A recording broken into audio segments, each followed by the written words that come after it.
Hi, everyone, and welcome back. Welcome back to what's on the downhill side now of what's been a beautiful Wednesday, the 19th day of August. Glad to have you with us. A beautiful evening in store, mid-50s for nighttime lows. Haven't said that much as of late. We've still got some more comfortable air in the forecast. We do have the mid and upper 80s making a return before the end of your forecast period. I'll tell you about the changes that lie ahead weather-wise in just a few moments. On tonight's program, more positive COVID-19 cases here in Magoffin County. We'll discuss that, putting us at the 60 total mark. Also, a statement from the health department in regards to two of those cases as it pertains to a Prestonsburg restaurant, which they're also asking you to possibly monitor yourself for any symptoms if you may have been at that particular location at a certain time period late last week. I'll tell you that as well.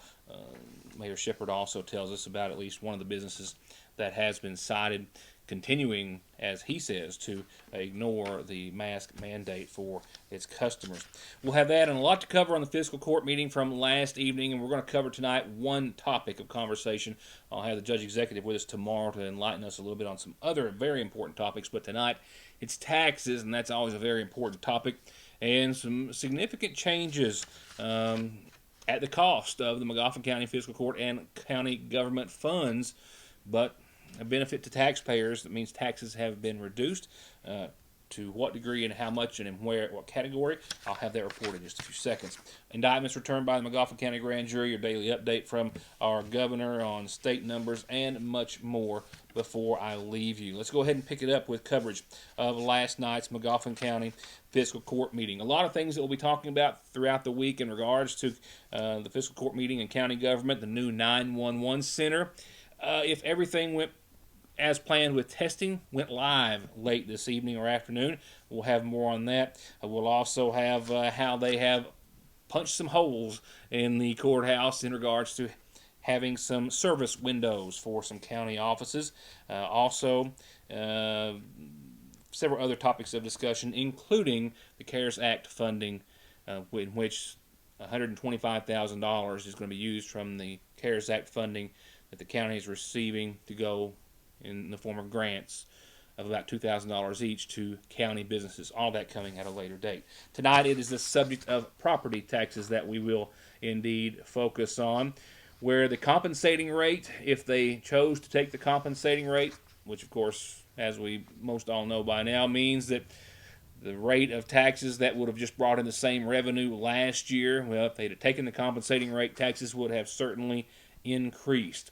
Last year, the county set a real property tax rate of 47.5 cents per $100 of valuation. Personal property at 62.9% per $100, or 62.9 cents per $100 of valuation. That was a reduction, and the county government has been able to make a small reduction in taxes over the last 2 or 3 years. And they did so again this year with a goal of getting both of the tax rates for real and personal property at the same level, so then they can continue to decrease them from there. Yes, if the fiscal court and county had elected to keep take the compensating rate to keep the same amount of revenue that the county brought in last week, that would have actually on real property been 50.7 per $100 of valuation, and that's more than is even legally allowed, and that would have put personal property at 65 cents per every $100 of valuation. But now again, for at least the second year in a row, the county has dropped taxes again. Like I said, I think at the intro there, down to 47 cents even from 47.5 for real property, and bringing personal down as well, which will cost the county about $80,000, with the judge saying they'll be all right and be able to make do with the same services. One of the things that we need to start trying to do to make it a lot simpler on all of us and everybody that pays taxes is to get those rates the same. But we can't do it all at once. The old saying goes, you eat an elephant one bite at a time. So what my proposed rates are to once again take a half percent cut down on personal and make it at 47, and reduce personal property to 50. What that's going to mean is available revenue will decline by $81,000 annually. as we look back over the years, these rates, compensating rates have been taken, and that kept increasing the amount of revenue. But we need to get that back down, and what that'll essentially do, we'll put $81,000 back into the community, because they won't be sending it to us. I can't say about the other tax districts what they'll do, but that's what we'd be doing. You continuously drop. Huh? You continuously drop with this administration. We've dropped it down every single year for the last 3 or 4 years, because it was 50, and we've dropped it down to 47 and a half. I know it's not massive, but once we get real and personal together, the calculation will work a lot better. Right now, the calculation, if I take the 47 cents a hundred and put it into that formula the state uses, we should levy a rate of 65.3 on personal property. Well, that'd be a couple, 3 cents increase. I sure ain't gonna go for that. But we need to get it down to where all of our rates are under that constitutional maximum, whether or not personal is or is not included in that constitutional article. But we get it at 50 and 47. Next year, we might make them both 46 or 46 and a half or something, and have them both the same. The judge also touched on the census numbers for McGoffin County, as I have earlier this week. McGoffin County's response rate has only gone up 0.2 of a percentage point for the entire month of August thus far, still sitting around 44.7. The state as a whole is at 66.5. We're still lagging most all of our neighboring counties. And for every person who doesn't fill out that census, that equates to $20,000 over the course of the time that we'll wait until we have the next census over 10 years. $2,000 per year per person. That's what we're going to lose in federal funding. And the judge executive is still trying to drive home how important it is that everyone either talk to those census workers who are making their way around McGoffin and other counties right now when they come to your door, or go to census2020.gov and just take a few moments to fill it out. And real quickly, before I go to a break, I want you to go online and do something else for me tonight. I'm begging of you to please go to bgcf.givingfuel.com/community day, and that's where you can donate to the McGoffin County Community Day fundraiser.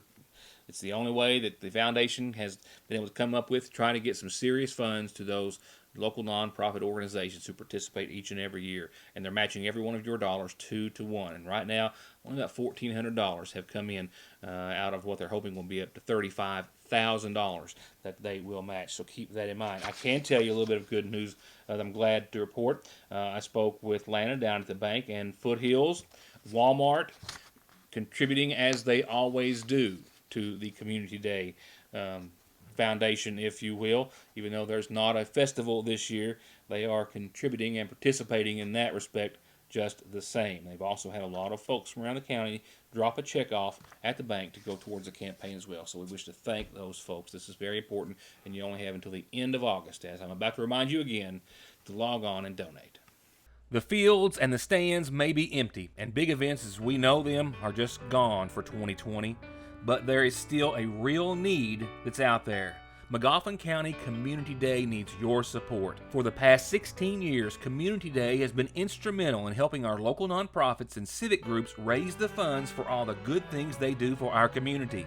And this year, instead of the traditional event, the 2020 McGoffin County Community Day fundraising activities are going to continue with an online fundraiser that's open until August the 31st. Where gifts can be made online at bgcf.givingfuel.com/community day to support our 18 local nonprofits who need your help now more than ever. All the money raised will be split equally between those groups, and most importantly, for every dollar you donate, the foundation will match it with $2 up to $35 grand.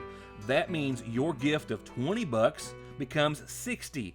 Or your gift of $100 becomes $300 to support those important programs and crucial services provided by our local nonprofits. So please go to bgcf.givingfuel.com/community day and donate today. Oh, it's what a lot of you have been waiting for. They're back, but only for a limited time. Loaded potato wedges at your Sagersville Lee's famous recipe. That's right, our famous hand-cut homemade potato wedges smothered in cheddar cheese, real crispy bacon, topped with either sour cream or ranch, your choice. And they're still only $2.49 with tax. Get them while you can at your Sagersville Lee's. Come to Parkway Pharmacy in Sagersville and get your prescriptions filled, your over-the-counter medications, and immune system boosters, all from the safety and comfort of your own vehicle, either in their drive-thru or with their new curbside service. You can also call ahead or just download the MyGNP app, that's Good Neighbor Pharmacy, and refill and manage your prescriptions right from your device, helping you and yours stay healthy and safe. Parkway Pharmacy in Sagersville, 349-4400.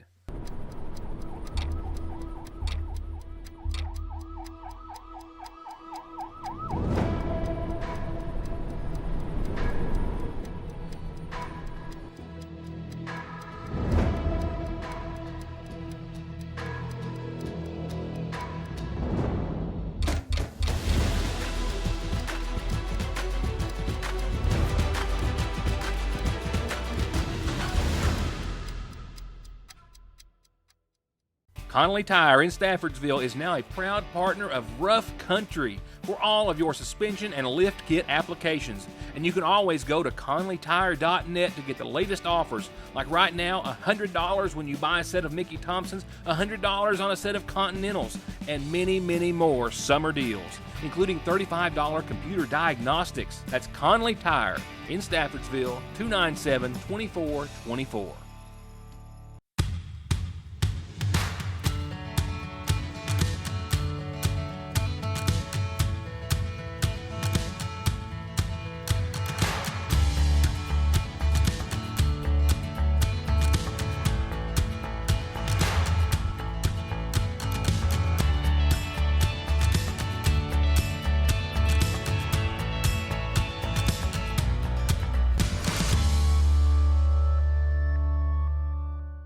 McGoffin County Grand Jury returned a total of 3 indictments late last week.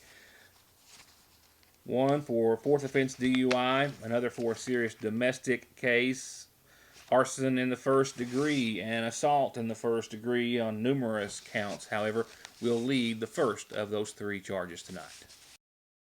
Franklin Ross of the left-hand fork of Sugar Camp, his last known address before he burnt either that or his neighboring address down, was indicted on arson in the first degree, 2 counts, assault in the first degree of a police officer, 2 counts, 6 counts of assault in the first degree, burglary in the second, resisting arrest, menacing, disorderly conduct in the first degree, and theft by unlawful taking. You may recall this footage. This was shot by myself here in Sagersville just on the 22nd day of June. It was early that morning that Sagersville Police and Fire and EMS responded after he set one trailer on Sugar Camp on fire and then fled to another, setting it on fire and then refusing to come out until he was removed after literally heavy equipment ripped the end of the trailer off to get him out after he assaulted every fireman and every police officer with heavy or other objects as they tried to enter to remove him from the burning structure. One structure was completely destroyed by fire, the other by fire, I believe, and from other damages.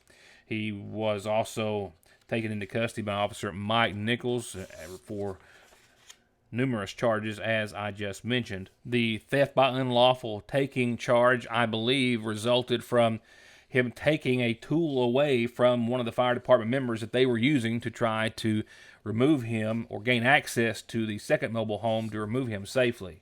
He was not charged following the incident, but taken to an area hospital where he was kept in serious condition for several days.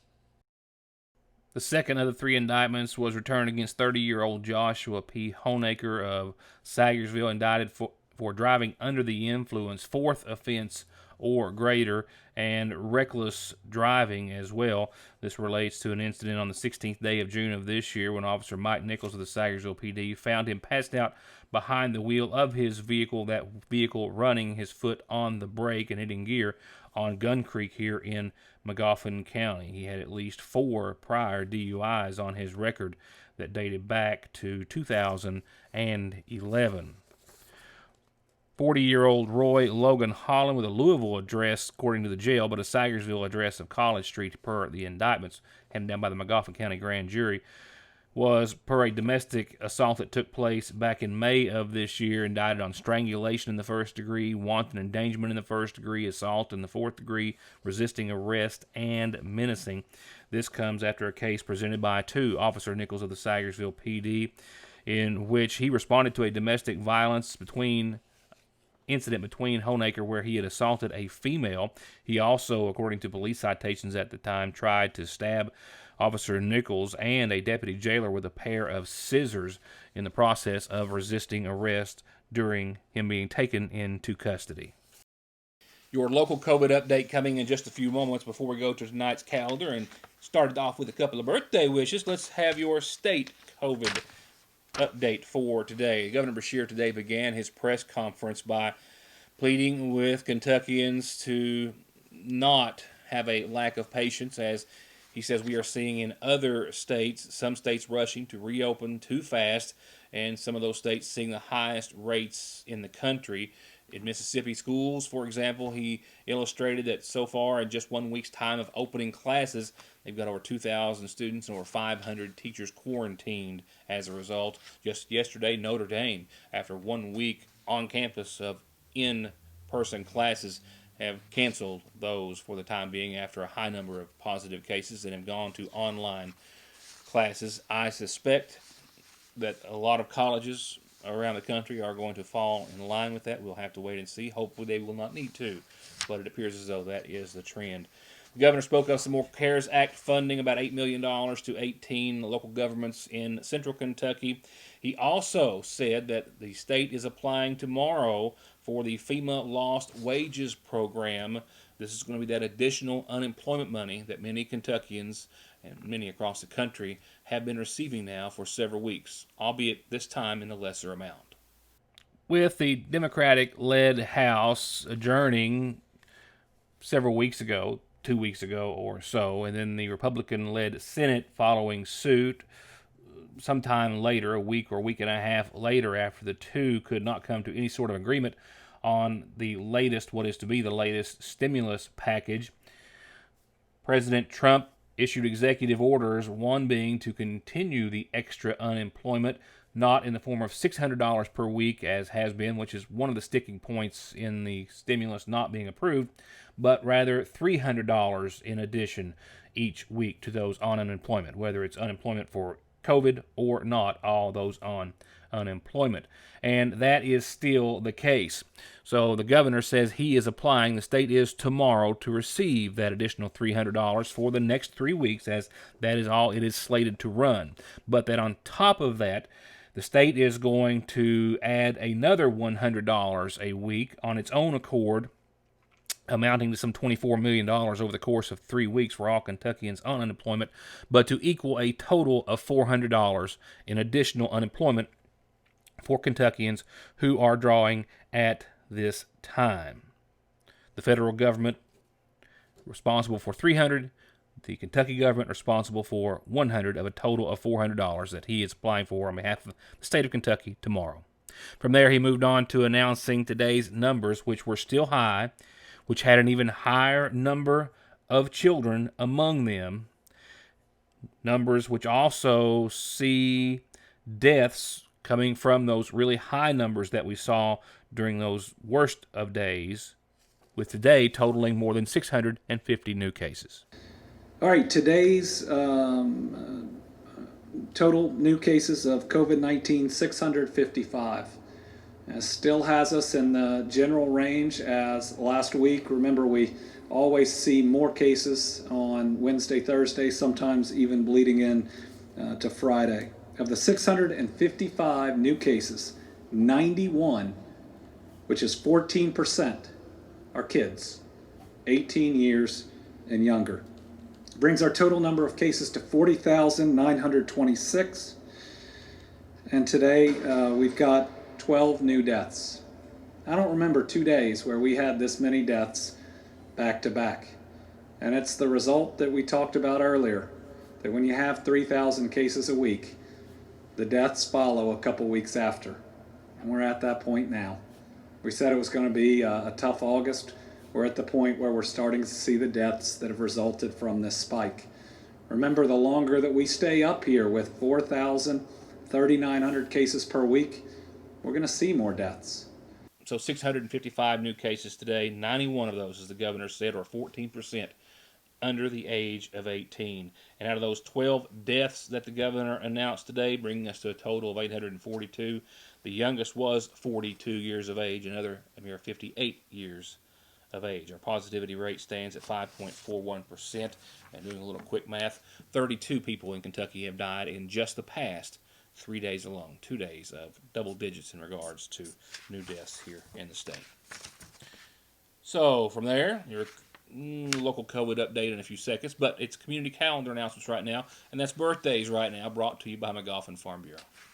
Let's see, Barbara Ann Shepherd, your sister called and said wish her the happiest of birthdays from myself, from her son and daughter and family and friends as well, because we all want to say happy birthday, Barbara Ann Shepherd. Happy birthday to you from everyone who loves you lots.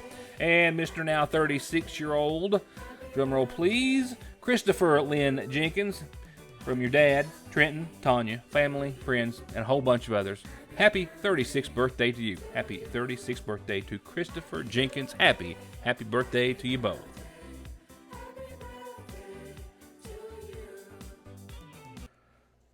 And two quick reminders. The first from the McGoffin County Head Start program. They want to let all parents and families know that they are offering virtual classes for this school year.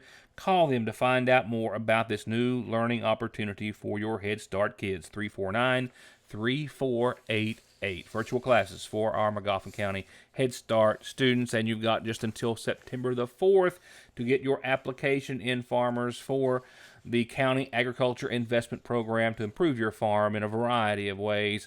Call 349-6067 if you have any questions. This being administered by the McGoffin County Agricultural Investment Program. And the calendar administered by me each and every weeknight, birthdays and anniversaries too. So please call anytime you have one. Moving on, I have one announcement this evening. In our obituaries, this one comes to us from the Sagersville Funeral Home, who says that arrangements are incomplete at this hour for 84-year-old Thomas Dowdle. Thomas Dowdle of Mays Branch in Prestonsburg, who passed away on yesterday's date. Arrangements are incomplete at this hour, but again, to be announced after they are set from the Sagersville Funeral Home.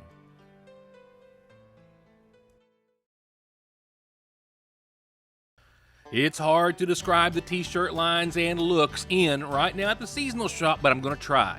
Two of them are made right here in KY, Ridge and Holler, because, you know, in Kentucky, you're always in one or the other, and both are always beautiful. Just check these designs out. The other is Yonder, and it's made in Pikeville, and it's just as cool and creative and all Kentucky. Definitely something there to appeal to everyone. And the ever-popular Turnrow brand, also at the seasonal shop for all fans of anything farming. And you can come into the shop and experience the magic of perfectly chilled drinks. For regular and slim cans, regular or even wine bottles, cups, and more. It's the Cadillac of koozies by Brewmate. All colors and styles in stock right now at Fraser's Prater Drugs seasonal shop.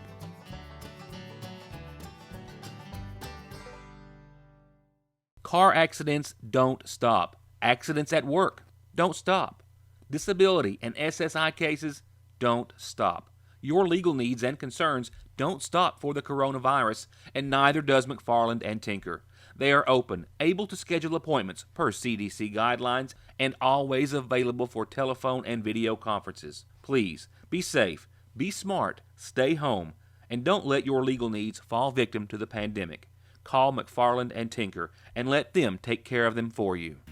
Summer heat and no AC make for a miserable drive, but don't sweat it. Call Black Smoke Performance in Sagersville for inspection, diagnostics, and repair by qualified technicians with the latest technology and equipment. Don't suffer in the summer heat. Get your air conditioning fixed today at Black Smoke Performance. Our Public Health Director, Mayor Pete Shepard, today discusses new cases 1 yesterday, 2 today, related to some degree in their origin, if you will. That also relates to just a word of caution for anyone who may have eaten at a Floyd County restaurant late last week as it pertains to 2 of these cases. And he also touches on at least one business cited thus far for not following the mask mandate, appearing to continue to ignore that mask mandate. We have 2 cases today. They are related. These people work together. They ride together to work, and so they are positive. They are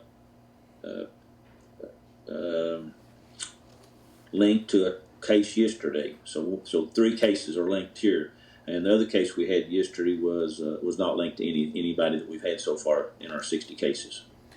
Symptoms or not for these 3? The one symptom, mild symptoms.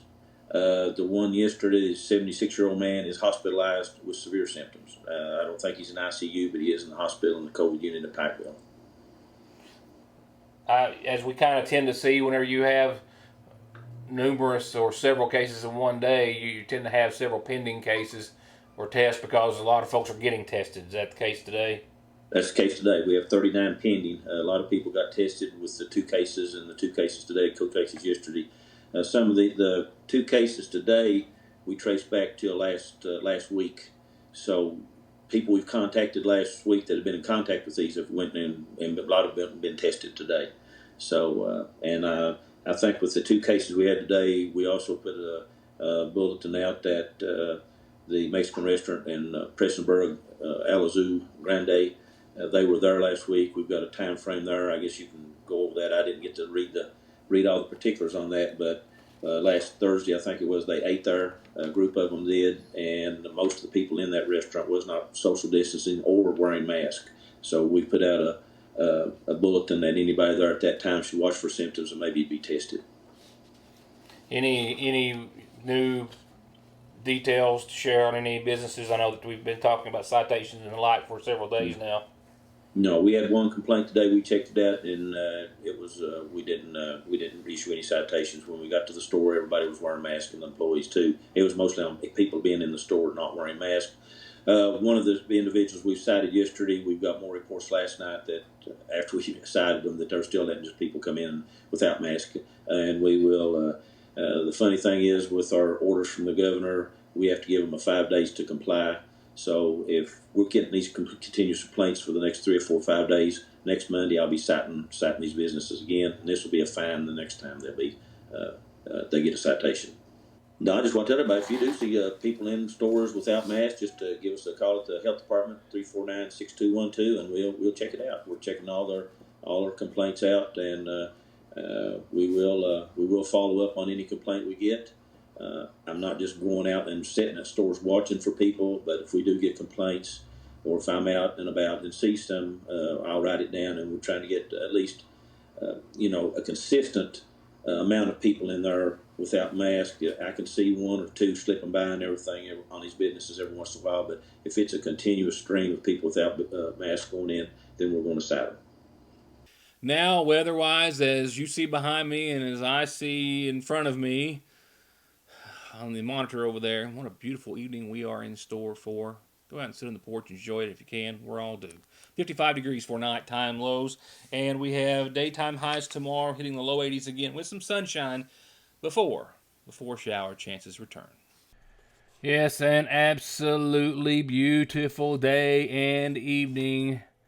55 degrees, partly cloudy, and just a nice little mild northeasterly wind at maybe 3 to 5 miles per hour. We'll wrap up a beautiful midweek day. Tomorrow, still nice, mostly sunny, 82 degrees. There is that 20% chance of some isolated showers, starting around noon or 1 or so.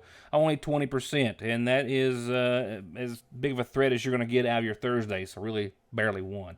82, mostly sunny, slight chance of some isolated showers and thunderstorms. Friday and Saturday, though, not so much. That's when we see our next setup that gives us scattered showers and thunderstorms likely on your Friday. Certainly after 3 or 4 in the afternoon, More clouds than sun Friday, mostly cloudy. Daytime highs back off down a degree to 81 degrees. Nighttime lows again, as they will be tomorrow night, back into the 60s. Mostly cloudy and a 60% chance of showers and some storms Friday and into your Friday night and overnight. And those shower chances actually roll on into your Saturday there. You see 82 partly sunny and a 60% chance of showers. I think by around 3 or 4 Saturday afternoon, they will start to wane. We'll see 64 for nighttime lows and a decreasing chance of showers. And then that decreased chance at around 30% will hang on into your Sunday and then dwindle on from there. So Sunday, definitely a keeper. Still holding on about 83 degrees, mostly sunny. A 30% chance of some afternoon, between 3, 4, 5 o'clock. Showers and thunderstorms. And check that out. Monday, 85. Tuesday, 87. Wednesday, we're back to 88. Partly sunny skies. That's going to wrap it up for tonight. See you tomorrow for more of Your News Today. Thank you for watching as always.